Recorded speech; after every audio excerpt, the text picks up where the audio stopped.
The massive space station called Nexus Prime floated in the dark void between stars. It was the size of a small moon, made of shiny metal and glowing crystals. Inside its main chamber, 12 different alien species sat in special chairs made for their strange bodies. Ambassador Taeho Kim stood in the center of the room. He was a human man with short black hair and tired eyes. His blue uniform was neat and clean, but his hands shook slightly as he held the datapad. Around him, the alien representatives made angry noises. "The humans must be stopped," screeched the Vexstar delegate. She looked like a giant insect with 6 arms and glowing red eyes. Her voice sounded like metal scraping against stone. They spread across the galaxy like a disease. The Morphean representative glowed with soft purple light. His body was made of living crystal, and when he spoke his voice rang like bells. "The humans take too many worlds. They make too many babies. They do not follow the old rules." Taeho Kim listened to the angry voices. He had heard these complaints many times before. The aliens did not like humans. They thought humans were weak and stupid. They thought humans did not deserve to live among the stars. "We are not asking for much," Taeho said in a calm voice. "We only want to live in peace. We want to build homes for our families." The Vexstar delegate laughed. It was a horrible sound, like breaking glass. "Peace? You soft-skinned creatures know nothing of peace. You fight each other on your own world." "That was long ago," Taeho replied. "We have learned to work together." "Lies," shouted another alien. This one looked like a walking tree with glowing sap for blood. "Humans are violent. Humans are dangerous." Taeho wanted to laugh at this. The aliens called humans dangerous, but they were the ones making threats. They were the ones building war fleets. They were the ones talking about destroying human colonies. Far away from the space station, Commander Do-Yoon Park sat on the bridge of her warship. The Soul's Pride was not the biggest ship in the human fleet, but it was fast and strong. Da-Yoon was a small woman with sharp eyes and quick hands. She had been a soldier for 20 years. Commander called her communications officer. "We have a message from Earth Command. It's marked urgent." Da-Yoon took the message and read it quickly. Her face went pale. "All hands to battle stations," she said. "Send word to the other ships. The hegemony has given us an ultimatum." The hegemony was a group of alien species that had joined together. They wanted to control the galaxy. I thought they were better than everyone else. They especially hated humans. The message was simple and cruel. "Give up your colonies or we will destroy them all." Da-Yoon looked at the star map on her screen. The human colonies were spread across many star systems. Families lived there. Children played in the streets. Farmers grew food in alien soil. These people had left Earth to build new lives. They were not soldiers. They were just people trying to be happy. "How long do we have?" asked her first officer. 3 days, Da-Yoon said. 3 days to evacuate millions of people. On another ship, Captain Woo Jin Lee was looking at his own reports. The Busan Runner was an exploration ship, not a warship. Woo Jin was a peaceful man who loved to discover new worlds. He had a wife and 2 children back on Earth. "Captain," said his science officer, "the long-range sensors are picking with something strange." Woo Jin walked over to look at the data. What he saw made his blood run cold. Hundreds of alien ships were gathering near the human colonies. They were not exploration ships or trade vessels. They were warships, big ones. "They're not just making threats," Woo Jin said quietly. "They really mean to attack us." His crew gathered around him. They were all scared, but they were also angry. These aliens thought they could push humans around. They thought humans would run away like frightened animals. "What are your orders, Captain?" asked his weapons officer. "Send a message to all human ships in the area," Woo Jin said. "Tell them what we've found. Tell them to be ready." In the hegemony's main command ship, Queen Mother Zilthik looked at the reports from her scouts. She was huge, even for a Vexstar. Her body was covered in thick armored plates. Her 6 arms ended in sharp claws. Her eyes glowed like red stars. "The human colonies are poorly defended," reported one of her commanders. "Most of their ships are exploration vessels or cargo haulers. They have few real warships." "Godzilla," said her voice was deep and rumbling. "The humans need to learn their place. They are weak creatures. They cry when they are hurt. They care too much about their young. These things make them easy to defeat." The other hegemony leaders agreed. They had studied humans for years. Humans were emotional. Humans were soft. Humans died easily. How could such weak creatures be a threat to the mighty hegemony? "We will crush them quickly," said the Morphean leader. "Then the galaxy will be peaceful again." Back on Nexus Prime, diplomat Ji-Hai Choi was trying one last time to make peace. She was a young woman with kind eyes and a gentle voice. She believed that all beings could learn to live together. "Please," she said to the hegemony representatives, "we don't want to fight. We just want to live our lives. We can share the galaxy. There is room for everyone." The Vexstar delegate laughed again. "Foolish human girl. You think your pretty words can save you. You think we care about your feelings. Your species is like a virus," said the Morphean. "You spread too fast. You take too much. You must be controlled." Ji-Hai felt tears in her eyes, but she did not give up. We are not a virus, we are just people. We have hopes and dreams, we have families we love. Love, the Vexter spit on the floor. Love is weakness, hope is stupidity, dreams are for children. The aliens in the room made sounds of agreement. They could not understand why humans talk so much about love and family. In their minds, these things made humans weak and foolish. Your time is running out, the Vexter said. Give up your colonies now, or we will take them by force. Jiha looked around the room at all the alien faces. She saw hatred and disgust. She saw beings who thought humans were nothing more than animals. She realized that words would not save her people. The aliens had already decided. They wanted war. I will take your message to my people, Jihai said. But I think you are making a big mistake. The only mistake was letting humans into space, the Vexter replied. We will fix that mistake very soon. As Jihai left the chamber, she felt scared but also something else. She felt angry. These aliens thought they knew everything about humans. They thought humans were weak because they cried. They thought humans were foolish because they loved their families. They were about to learn how wrong they were. The galaxy was about to discover that there is nothing more dangerous than a human who has something to protect. The aliens saw human emotions as weakness. They did not understand that human emotions were actually humanity's greatest strength. The storm was gathering, and soon it would break across the stars. The hegemony thought they were hunting prey. They had no idea they were about to wake up the most dangerous predator the galaxy had ever seen. The countdown had begun. In 3 days, everything would change.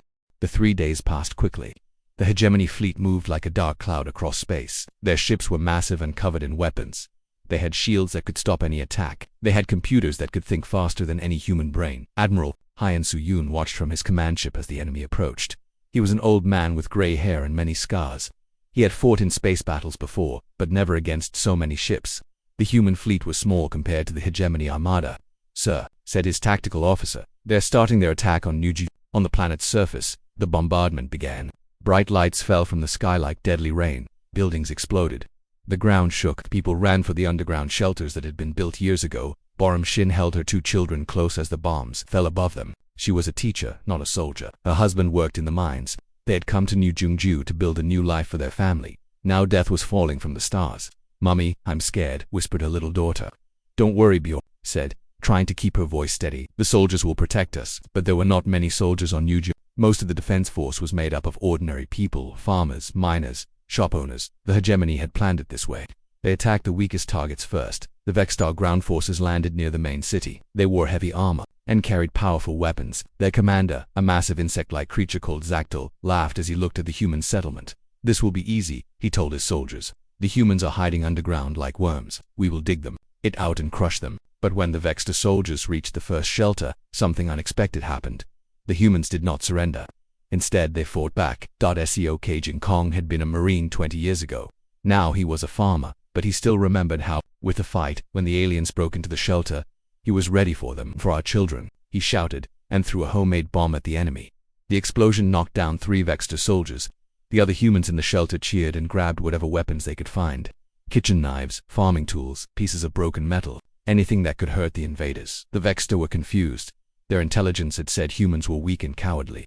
These humans were supposed to give up when they saw superior force. Instead, they were fighting like wild animals. On Terra Nova, the same thing was happening. The human colonists had turned their peaceful settlement into a fortress. They dug trenches between the buildings. They made traps from mining equipment. They turned their cargo haulers into flying bombs. The hegemony forces expected to win in a few hours. Instead, they found themselves fighting house to house, room by room. Every human seemed ready to die rather than surrender. Commander Zactyl reported to his superiors.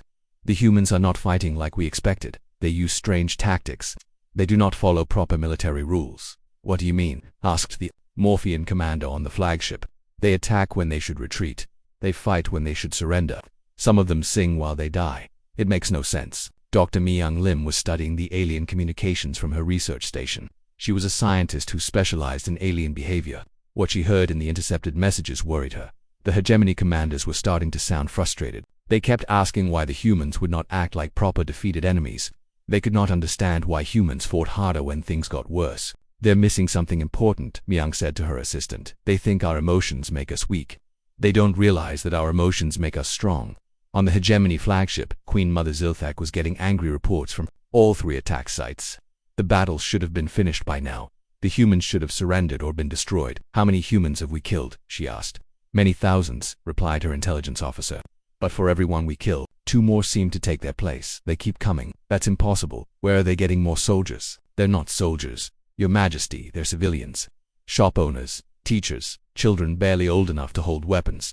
They're all fighting Zilthic's eyes glowed brighter with rage. Civilians, you're telling me that human children are fighting our trained warriors? Yes, Your Majesty, and they're winning some battles. This news shocked the hegemony leadership. In their cultures, civilians did not fight. When soldiers were defeated, the war was over. Civilians were supposed to accept their new rulers quietly, but humans were different. When the soldiers fell, the civilians picked up their weapons. When the civilians fell, the children fought. When the children fell, the old people hobbled out with kitchen knives. Back on New Borumshin had left the shelter. The aliens had broken through the defenses. Her husband was dead. Her children were hiding in a secret room. She held an old hunting rifle that had belonged to her grandfather. A Vexter soldier found her in the ruins of her house. He was twice her size and covered in armor. His weapons could kill her easily, but Borum did not run. She did not beg for mercy. You killed my husband, she said quietly. You destroyed my home. You scared my children. The alien soldier laughed. Weak human female. Put down your weapon and I might let you live. Borum smiled, but it was not a happy smile. You don't understand. I'm not trying to live. I'm trying to make sure you die. She pulled the trigger. The bullet hit the alien's armor and bounced off, but the sound brought other humans running. They swarmed over the Vexter soldier like angry bees. He killed several of them, but there were always more. Commander Zactel watched his soldiers fall and began to understand something terrible. The humans were not trying to win in the normal way. They were not trying to preserve their forces or capture territory. They were trying to make the aliens pay such a high price for victory that it would not be worth it. They're not fighting a war, he reported to his commanders. They're fighting a crusade. The Morphean Crystallarch Velanoon was beginning to feel something he had never experienced before. His species was ancient and wise. They had fought many wars, but they had never fought an enemy like this. Perhaps we should reconsider our strategy, he suggested to Queen Mother Zilthic. Reconsider. Zilthic's voice was full of rage. We are the hegemony. We do not retreat from inferior species. But privately, Velanoon was worried. The humans were not fighting like an inferior species. They were fighting like something much more dangerous. The battle reports kept coming in. Human resistance was stronger than expected. Human tactics were unpredictable. Human morale was impossibly high. Most disturbing of all, more human ships were arriving every hour. Not military vessels, but merchant ships, exploration craft, even passenger liners. All of them had been converted into warships. All of them were full of angry humans that the hegemony had wanted a quick, easy victory. Instead, they were getting a long, bloody war against an enemy that seemed to grow stronger with every loss. Who had made a terrible mistake. They had attacked humanity's children. Now, they were about to learn what happened when you threatened a human's family. The galaxy was about to witness something it had never seen before. An entire species going to war, not because they were ordered to, but because they chose to. The news spread across human space faster than light itself. Every colony, every space station, every ship received the same message. The hegemony was attacking human families. Children were dying. Homes were burning. Chang Ho Nam was hauling cargo between the outer colonies when the news reached him. He was a simple merchant who had never fired a weapon in anger. His ship, the Ancient's Dream, was built for carrying food and supplies, not for fighting wars. But when he heard about the attacks, something changed inside him. Turn us around, he told his crew. We're going to help. Captain, said his engineer, we're not a warship. We don't have any weapons. Chang Ho smiled grimly. Then we'll make some. Within hours, his crew had stripped out the cargo holds and installed missile launchers made from mining equipment. They welded armor plates to the hull using metal from their cargo containers. They turned their peaceful merchant vessel into a weapon of war. All across human space, the same thing was happening. Thousands of ships were changing course, heading for the battle zone. Not because Earth Command ordered them to, not because they were soldiers, but because they were human, and humans protect their own. Lieutenant Yunji Song was already in the battle zone, flying a fighter from the carrier Jeju Storm. She was young and brave, with quick reflexes and a sharp mind. But nothing had prepared her for what she saw when she engaged the enemy. The hegemony fighters were better than human ships in every way. They were faster, stronger, more heavily armed. By all logic, they should have won easily, but logic did not account for human stubbornness. Red Leader, this is Red 2, came a voice over the radio. My engines are gone, but I'm still flying. Young-ji looked over and saw her wingman's fighter. Half of it was missing. Fire was leaking from the broken hull. Any sane pilot would have ejected. Instead, he was ramming his dying ship into an enemy cruiser. For Earth, he shouted over the radio. For humanity. The explosion lit up space like a small star. The Vextar pilots watching this were horrified. In their culture, a warrior who lost his ship would surrender honorably and wait to be rescued. The humans instead turned their defeats into weapons. General Dong Hyano commanded the human fleet from his flagship. He was an old soldier who had fought in the colony wars. He understood tactics and strategy, but he was learning that this war was different from any he had fought before. "Sir," reported his communications officer, "we have 17 more civilian ships requesting permission to join the battle." Civilian ships? Dong Hien looked at the tactical display. "What kind of civilian ships? Passenger liners, cargo haulers, even a cruise ship, sir. They've all been armed somehow." Dong Hien shook his head in amazement. The hegemony expected to fight the human military. They were not prepared to fight the entire human race. "Grant them permission," he said, "and may God help us all." On the engineering deck of the battleship Soul's Revenge, Su Jinbei worked frantically to repair battle damage. The ship had been hit by alien weapons that should have destroyed it completely. Half the systems were offline. The hull was cracked in dozens of places. "We should abandon ship," said one of her assistants. "The reactor could explode at any moment." Su Jin looked at him like he was crazy. "Abandon ship while our people are still fighting? Not a chance." She crawled into a damaged conduit, ignoring the radiation warnings. The metal was hot enough to burn her hands, but she kept working. Above her she could hear the sounds of battle. Explosions, alarms, people shouting orders. "If we can re-power through the backup systems," she muttered, "we might be able to get the weapons online again." Her assistant watched in amazement as she performed repairs that should have been impossible. The hegemony had studied human technology and found it inferior to their own, but they had not studied human determination. Commander Zachtel was beginning to understand that his people had made a terrible error. He stood on the bridge of his command ship, watching the battle unfold on the tactical display. "How many human ships are there?" he asked his tactical officer. "The number keeps growing, sir. Every hour, more arrive. They seem to be coming from everywhere." "What about their losses? Surely they must be running out of ships and pilots." "They are taking heavy casualties, sir, but they don't seem to care. When one ship is destroyed, 2 more take its place." Zachtel felt something he had never experienced before: doubt. The Vextar were bred for war. They were the perfect soldiers, but they fought to win. When victory became impossible, they retreated to fight another day. The humans seemed to fight for different reasons. They fought like they were already dead and just wanted to take as many enemies with them as possible. On the human ship Bison's Honor, Captain G1 Park received a transmission from a badly damaged cruiser. "This is Captain Lee of the Pride. We've lost life support and the reactor is failing, but we still have weapons." "Understood." Daegu's Pride fall back to the repair ships. Negative. Bison's Honor. "We're going to ram that hegemony dreadnought. Make sure our sacrifice counts." G1 watched as the dying human ship accelerated toward the massive alien vessel. The hegemony crew tried to shoot it down, but it was too late. The explosion tore a hole in the dreadnought's side. "All ships," G1 broadcast, "the Daegu's Pride has shown us the way. For every human life they take, we make them pay 10 times over." The response from the human fleet was immediate. Ships that should have retreated instead pressed forward. Pilots who should have been afraid instead started singing old battle songs. The Morphean. Crystallarch Velanoon was monitoring the battle from the hegemony flagship. His crystalline body was glowing with stress patterns his people had not seen for centuries. "This is not how war is supposed to work," he told Queen Mother Zilthik. "The humans are using their deaths as weapons. They are turning defeat into victory." "Impossible," Zilthik snarled. "Death is death. Defeat is defeat." "Not to humans," Velanoon replied quietly. "To humans, death is just another tool of war." He was beginning to understand something that terrified him. Most species in the galaxy fought to preserve their own lives. Even when they fought for their people, they tried to survive to see victory. Humans were different. They fought to protect their families, even if it meant they would never see them again. They valued concepts like freedom and honor more than their own survival. This made them incredibly dangerous. As the battle raged on, more human ships arrived every hour. They came from colonies the hegemony had never heard of. They came from mining stations in deep space. They came from exploration missions at the edge of known space. They all had the same message: "We heard our people were in trouble. We came to help." The hegemony had attacked 3 human colonies. In response, they were facing the entire human race. "How is this possible?" Zilthek demanded. "How can they mobilize so quickly? How can they coordinate without central command?" The answer was something the hegemony could not understand. Humans did not need to be ordered to protect their families. They did not need permission to defend their homes. When one human was threatened, all humans were threatened. The galaxy was about to learn that humanity's greatest weapon was not their technology or their tactics. It was their refusal to abandon each other no matter what the cost. The real war was just beginning. The Kepler Junction was the most important place in this part of the galaxy.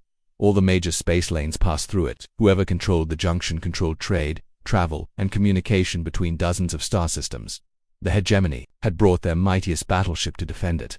The Eternal Dominance. It was 5 kilometers long and armed with weapons that could destroy planets. Its shields could stop any attack. Its armor was thicker than a mountain. Facing it was the human dreadnought Daegu's Wrath. Captain Jun Hoan stood on the bridge, looking at the tactical display. His ship was less than half the size of the enemy vessel. It was already badly damaged from previous battles. Holes in the hull leaked atmosphere into space.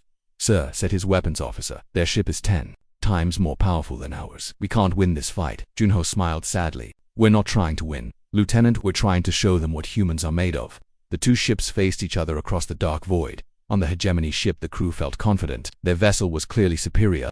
The humans should surrender or retreat.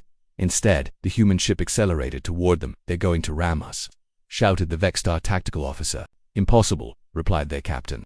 "No sane creature would throw away their lives like that." But the Daegu's wrath did not slow down. Instead, it opened fire with everything it had. The alien shields fled as they absorbed the human weapons. The enemy ship was barely scratched. On the human bridge, Haiwan Yu worked desperately to keep the ship together. She was the damage control officer, and she had seen impossible things during this war. Ships held together by prayer and determination, weapons that fired long after they should have exploded. "Hull breach on deck 7, someone shouted. "Reactor power dropping," called another voice. "Engine 3 is gone." Haiwan ran from station to station, coordinating repairs. The ship was dying around them, but they kept fighting.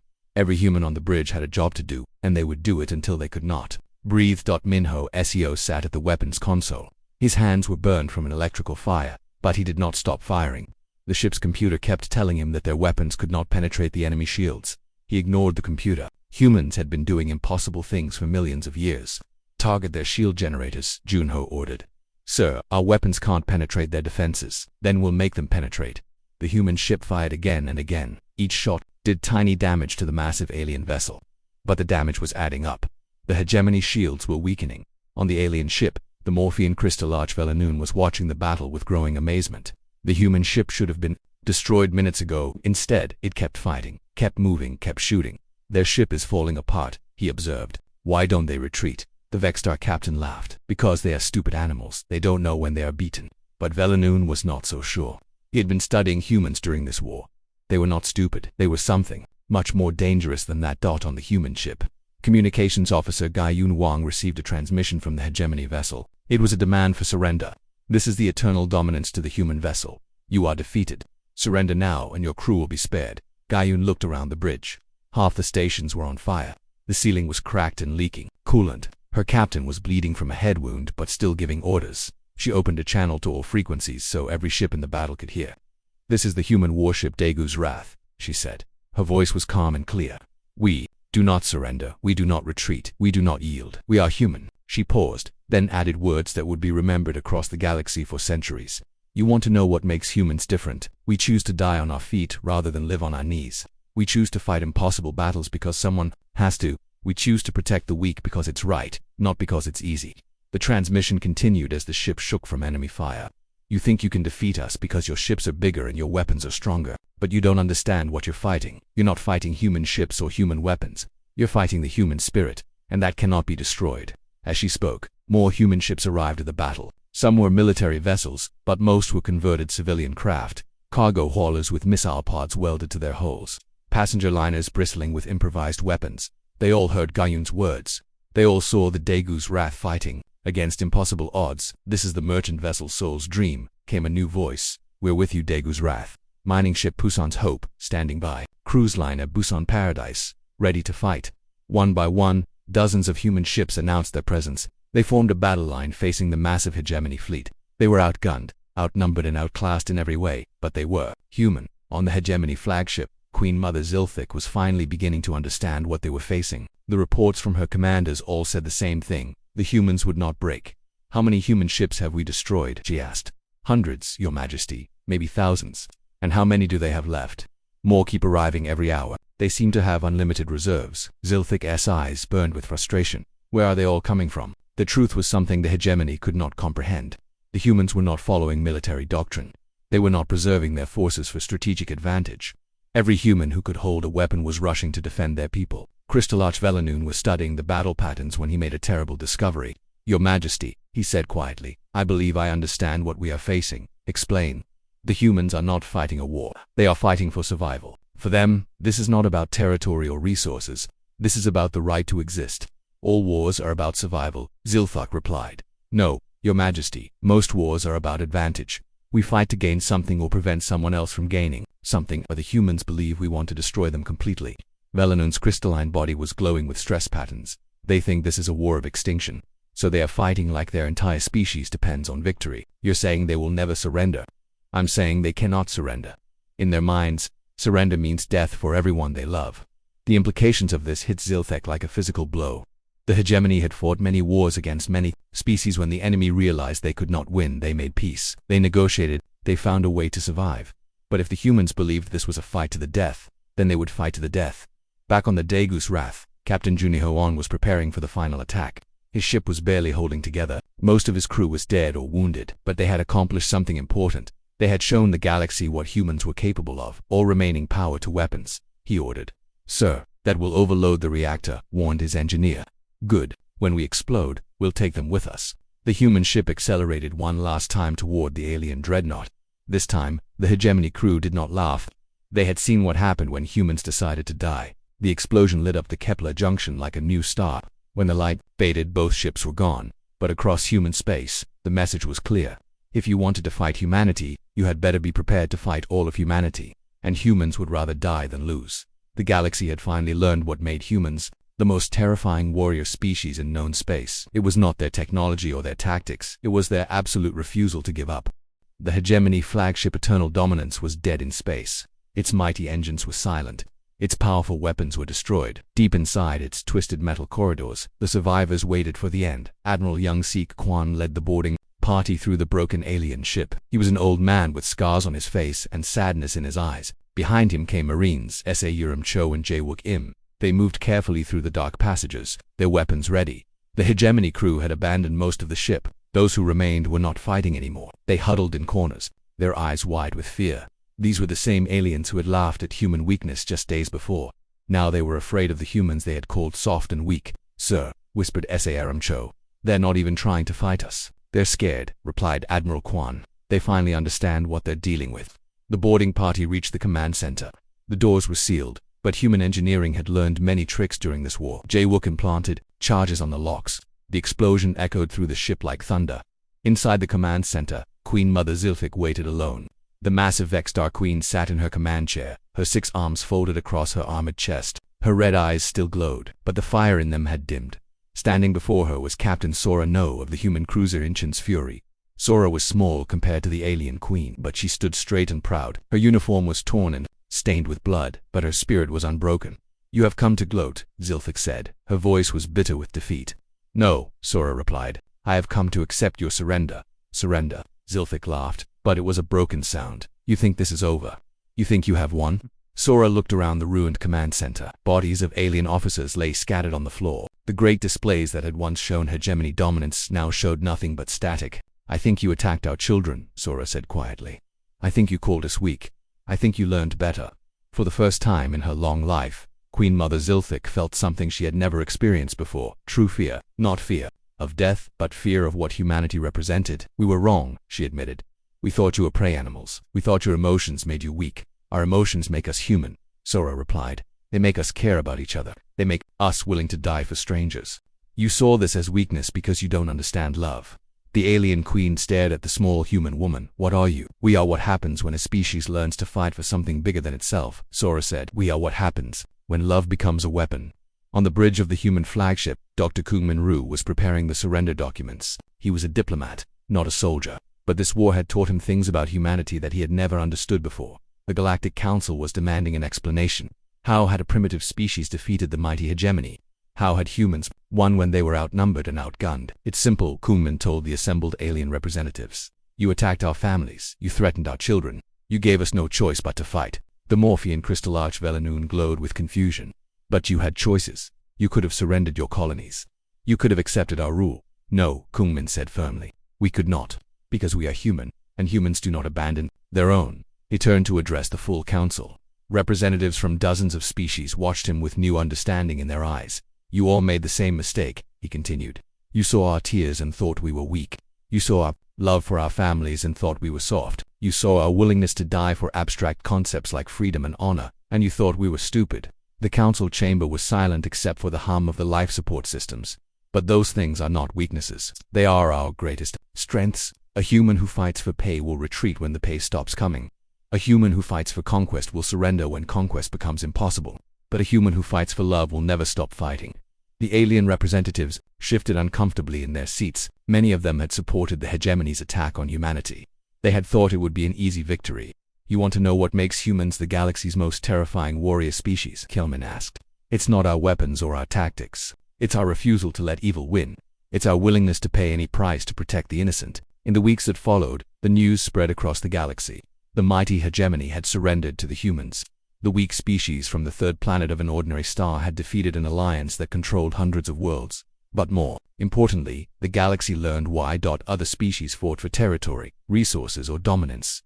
Humans fought for each other. Other species calculated odds and made strategic decisions. Humans made moral choices and accepted the consequences. Other species saw death as failure. Humans saw death as just another tool to protect what they loved.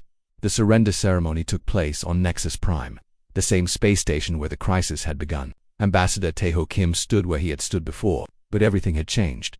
The alien representatives who had once mocked humanity now treated humans with careful respect. They had learned that there was nothing more dangerous in the galaxy than making an enemy of someone who would die for their beliefs.